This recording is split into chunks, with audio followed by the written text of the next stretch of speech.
Сайн байцгаана уу монголчуудаа.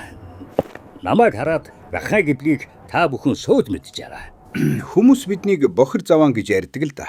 Гэхдээ төв цэвэрлэх байгууламжид ирж байгаа энэ бохир бол ахаа миний ч зүрх үхэж зүгтахаар тийм аимшигтай бохир байна шүү дээ. Хүнсний үйлдвэрүүдээс ирж байгаа бохирдол гэдэг чинь ёстой нөгөө хангааж унамаар аймаар зүйл байна шүү дээ. Зүгээр л бод доо. Үйлдвэрүүдээс ирж байгаа тэр их бохирдол нь нийт төв цэвэрлэх байгууламжид ирж байгаа ачааллыг 2-3 дахин нэмдэг юм байна. Арьс шир, ноос ноолдурын үйлдвэрүүдийн үс ноос, химийн бодис, дээр нь эмээс орчмын ядалгааны газруудаас цус, сэвс, өөх тус гэх мэттэй хаягдл ус ирдэг. Энэ бол зүгээр нэг бохир биш. Технологийн горим алдагдуулдаг хор юм. Хөөе зарабад үйлдвэрүүд дэргэдээ урдчлан цэвэрлэх байгууламжтай байх ёстой. Уул нь нэг үе бодвол эхнээсээ хаягдад усаа урдчил цэвэрлээд явуулдаг болчиход байгаа ч цаана нь дахиад 70 үйлдвэр байна. Тал шүү дээ. Эдгээр үйлдвэрүүд бүгдээрээ стандартад нийцсэн хэмжээнд хаягдад усаа цэвэрлээд явуулдаг болчихвол ус тойрсон маш олон асуудлыг шийдэхэр байна. За бас нэг асуудал байна. Ирвэд маань суул туурдууга юу таарснаад хийж штт. Памперс, нойтон, салфетик, бүр хоолны үйлдвэрлэл хүртэл. Зүгээр л бодоод үзтээ.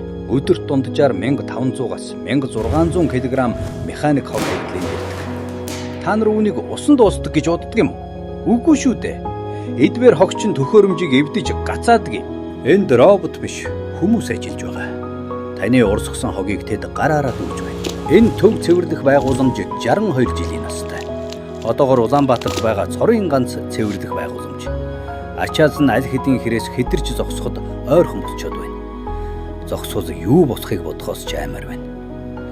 Уул нь өөр нэг шин цэвэрлэх байгууламж баригдаж байгаа л да. Гэхдээ энд ирж байгаа энэ их бохирдод хаягдлаа багасгахгүй бол энэ цэвэрлэх байгууламж ч ажиллах боломжгүй болох нь шүү дээ. Тиймээс бидний чадах хамгийн энгийн зүйл бол хогоо хогийн савндаа л хий. Цэвэрлэх байгууламж ачааллаа дийлэхгүй болохоор стандартанд хүртэл цэвэрлэж чадахгүй усыг туул гол руу нийлүүлэх аюултай.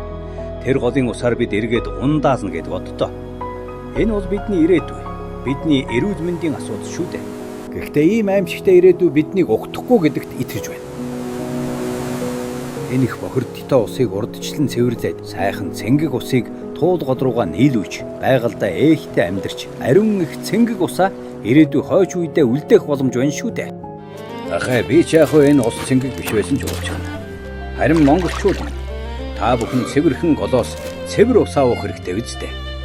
Тиймээс иргэдэн бохирын хоолоор уцгаж байгаа хог хаягдлаа анхаарай. Үйлдвэрүүд нь хаягдл усаа урдчил цэвэрлээд төв цэвэрлэх рүү явуулъя. Бид хандлага ингэж өөрчилж чадвал хуучин болон шинэ төв цэвэрлэх байгууламжууд аюулгүй ажиллана. Туулгал цэвэр бай. Төв цэвэрлэхүүдээс гарах усыг маш олон газар дахин ашиглана. Энэ хэрээр цэвэр усны нөөц хэмнэгдэнэ. Торчхондоо монголчууд минь айх аюулгүй. Эрүүл сарууд амьдарч асуудал багтаа урагшлие. Хөгжий гэвэл ердөө энгийн. Иргэд нь хогоо суул туурт хүүхий. Үйлдвэрүүд нь хаягдл усаа урдчлан цэвэрлээ. Окей.